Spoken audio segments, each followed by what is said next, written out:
Welcome to Funky Junk Inspiration. My name is Christy. I'd love it if you'd subscribe to my channel. Please remember to ring the bell to get notifications. Today's playlist is A Cozy Cabin, hosted by Take 5, which consists of Jeannie from Jeannie's Palette, myself, and Mary from The Painted Peach. We would love it if you'd check out all of our channels. All right, let's get started on this project. Here's a sled that I made out in my workshop. First thing I'm going to do is I am going to stain the blades, I guess you would call them, red on here. And what I'm going to use is Minwax water-based stain. I love this stain.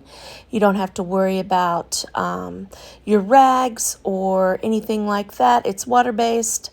It wipes off a thing, dries real quick, all the fun stuff. I'm just going to use this sponge right here to stain these blades on this sled. Now, I did put this sled together out in my workshop. I used 2x4s and 1x4s to put this together. All right, now that we've got the blades all done, we're going to start on the other part. Now, this is a chestnut, again with the Minwax water-based stain that I'm going to use on here. Now, you can do it as dark or as light as you want. If I would water down that sponge, that would be a lot lighter going on, but I kind of like it being in the dark color. And so I'm just rubbing this stain on here to get us a base coat for our little sled right here. I also will let you know I did end up taking like a paintbrush and getting down in the little cracks to make sure that I had gotten every single little area so I didn't have something sticking out that was super white. Now we've got the sled all stained and done. I didn't bore you guys with doing that. So now what I need to do is I'm going to get some white paint out. This is my Rust-Oleum chalked paint. I love to use this stuff. I buy it in the quart and then put it in the FIFO bottles. I had a little hair there. So anyway, all we're going to do is dry brush all the brown on this sled. Now, I am not going to turn it over and dry brush the back and all that because I did get the back painted the brown, or stained, I should say, the brown color and stuff. I'm just going to kind of do the top here and along the sides with the dry brushing. Now, I'm being a little bit heavy with my hand because we are going to be stenciling on this project, and so I want it to be a lot more white than brown. I find it funny to watch these videos back when we're doing this, even though we do speed them up a little bit, and our facial expressions and stuff like that. The past playlists I've just shown my hands, but I thought, you know, with this one being such a big project, I would show my face, and I make quite the funny facial expressions. So anyway, here we go. We're still dry brushing. I'm just getting the edges, like I said. I'm not going to do the whole thing and dry brush everything on there. Just the parts that you're going to see on the front. I like how this looked with the dry brush. In hindsight, after I got the project completely done, I'm thinking a chippy look would look really good too on this. So probably I'm going to make a couple more of these to put in my booth to sell. So I think that I am going to chippy a couple of them. So watch for a video for that. I may do a video later on and put it on my channel of the doing it with the chippy. You know, because I think this sled would be a good thing going past Christmas. We could go past Christmas into, you know, January, the winter type of things, because, you know, that's where we have, you know, when we have snow and all that kind of stuff. So, anyway, we set that over to the side and to let it get good and dry. So I thought while I was waiting, I would go ahead and make us a bow. Because believe it or not, we're going to put a bow on here. I don't do a lot of bows and things like that on a lot of my projects. But I do, I think this one needs a bow, or a swag would be beautiful hanging down on it. You know, there's... I mean, the possibilities are endless on what you could put on the front of this. So here I am. I'm using my Bow Dabra, and I'm just going back and forth. My ribbon is double-sided, so I don't really have to worry about twisting my ribbon over. But I am going and making the loops, and each time I make a row of loops, I'm making it just a little bit smaller so everything will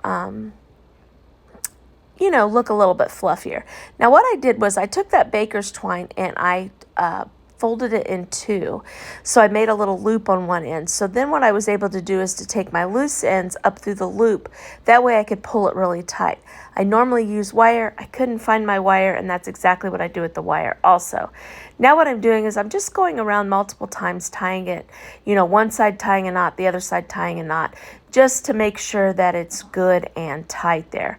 Now since I didn't use wire, I don't want to go in on this part and start yanking the little loops around a lot.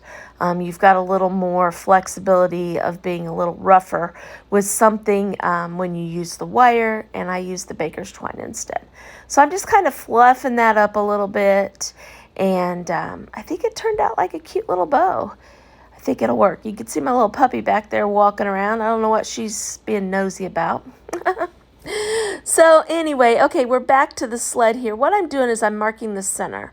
Okay, those boards are 16 inches long, so I'm marking right at 16. Right at 8. Don't ask me why I did that, because I'm just wanting to put a stripe across there that's approximately a 1/2 inch. So after I did that, I went back and marked at 7 3/4 and 1 1/4 inches, just so that I could put my tape in there. So that I marked each board a couple times, went across there so I could get my tape as straight as I possibly could. Is it absolutely positively straight? Probably not, but it's close enough and nobody would notice the difference. So I'm putting my tape on here, and I just want to make sure I'm lined up pretty good. And when I looked at it, it looked like I was a little bit crooked. So rather than making a big deal about it, which I actually did make a big deal about it, I ended up taking my tape and moving it in a little closer, using my ruler so that I could tell that I was approximately a 1/2 inch apart with the tape right there. Now the key when you're using tape to stencil with or do a line like that is you need to really make sure that it's down on the board. You don't want any loops there. Now I'm going to use this Thicket Green. I love this Thicket Green. I think it's warm and fuzzy feeling, I guess you could say. I'm going to use a makeup wedge here. And again, whenever you're stenciling, you always want less is best, least amount of paint. Always offload your paint and stuff like that. So, but I think using a makeup wedge when you're using tape like that works out the best, whereas when you use a brush it could possibly get under that tape because it might not be completely down right there. So we're just going to get that dry right there because we're getting ready to put our stencils on. Now I'm going to tell you, I use Essential Stencils. I am an ambassador for Essential Stencils. If you use the code FUNKYJUNK at checkout, you can save 10%. I'd love it if you did that. Of course, we get a little bit of a kickback when you do that at no additional cost to you. So if you're interested in that, let me know. My link tree is also in my bio on my channel, so you can go there and pull that up, or send me a message or anything if you forget that. Now I don't ever use a makeup wedge to stencil with, and I thought I'm going to use this makeup wedge because I already have it dirty. Well, I did not like how it was coming out, so I did those 3 snowflakes there, and they had just a little bit of bleed through on them, and I just wasn't happy with it. So I grabbed my stencil brush, and as you can see, I go in with the paint, I offload, and then I come back over and just go in a circular motion on my stencils. Now, if you are gritting your teeth, if you are pushing down real hard, you don't want to do that when you stencil. Let the brush do the work. You want the paint up in the brush and just keep going along there. Now, I will tell you, when you're painting over the top of chalk paint, it really sucks the paint in. So a lot of times you feel like you've got to really work to get a lot of that paint on there. But just take your time and go nice and slow, and remember to offload. You also want to make sure your project's flat, your stencil doesn't move, all those kind of things. So I love stenciling. It's my jam. I think it's amazing how you can take something so simple as just a little piece of scrap board, put a stencil on it, and you've got a cute little piece of home decor. So as you can see there, I got my snowflakes on there, and I did them in the green color. I thought that would be kind of fun. And we'll go back. I'll go back a little bit. I put that tape back on so that I could have partial snowflakes up there at the top, if you can see that. Now, the way that my stencil was made, I went from one side to the other, but there was a little bit of a space there. So I'm just laying the stencil right back down, lining up the snowflakes, just to grab those two in the center there so that it looks finished. It doesn't look like it just, stopped at a weird spot on the sides. They're partial snowflakes is how that ends up happening, and I think it just makes it look like it flows all the way across. So as you can see, those are on there. I'm really liking how this is looking. Now what I'm going to do is I'm going to take this stencil. This is all from the Stencil of the Month Club from last month, and that is a special program you can do with Essential Stencils. If you want to know anything about that, please send me a message and I can get with you on that. Now this is kind of like the greenery, the ivy, the holly, the pine, or whatever that you would put in your bow. So what I'm doing here is I'm stenciling that on, and then our bow, I will put our bow in the center. Now this had some little berries on there, and I wanted to paint those little berries red. So I got some red paint out, and I'm going to just take a little paintbrush, and I'm just going to go inside those berries where I painted them green and paint them red.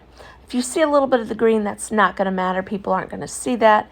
You're just going to see that there's little berries on here. And as you can tell, if I'm doing a video that I'm not talking, like I'm not live, a lot of times I do stick my stencil brush in my mouth, and I probably shouldn't be doing that.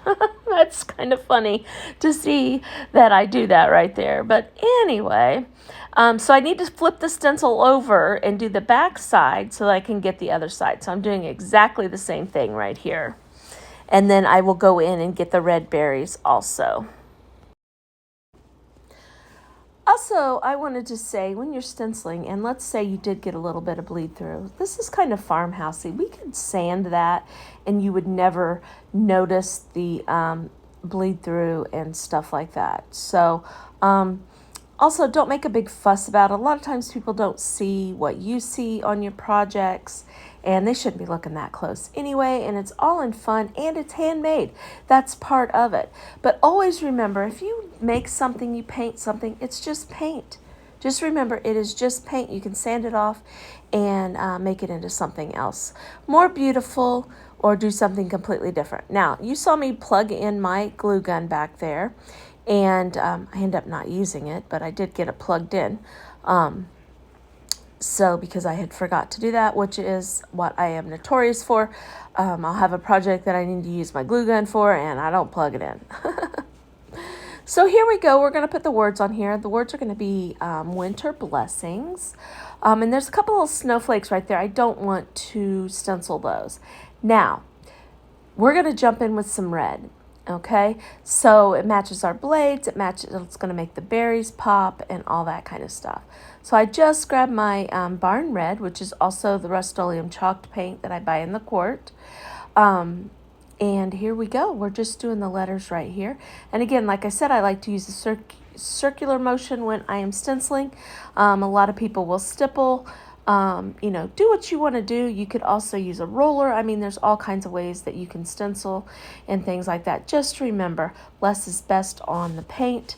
If you want it to be darker or more bold, put additional coats on and stuff. So there we go. We got that done. Oh my gosh, you guys, this is turning out really cute. I'm liking how this is looking. In person, it is really, that red really made everything pop pretty awesome like. Okay, so now we're going to take our fun little bow and we're going to put it on our sled right here. I'm just tying it on there with my strings. And then probably eventually I'll go in with some glue and make sure that's on there real good. Now remember, if you use hot glue and it gets in direct sunlight, your glue could get reactivated, and then next thing you know, your bows and stuff fall off. That's why a lot of times I'll leave string or twine or something a little bit extra. If I'm able to tie it on there, I'll tie it on there also. But the glue does help hold it in place. Oh, I dropped it. Okay, so here's the finished project. I really, really like how this turned out. I think it turned out really cute. Again, this is Christy with Funky Junk Inspiration. I'd love it if you subscribe to my channel. Make sure you hit the bell to get notifications, and I hope you have a great day.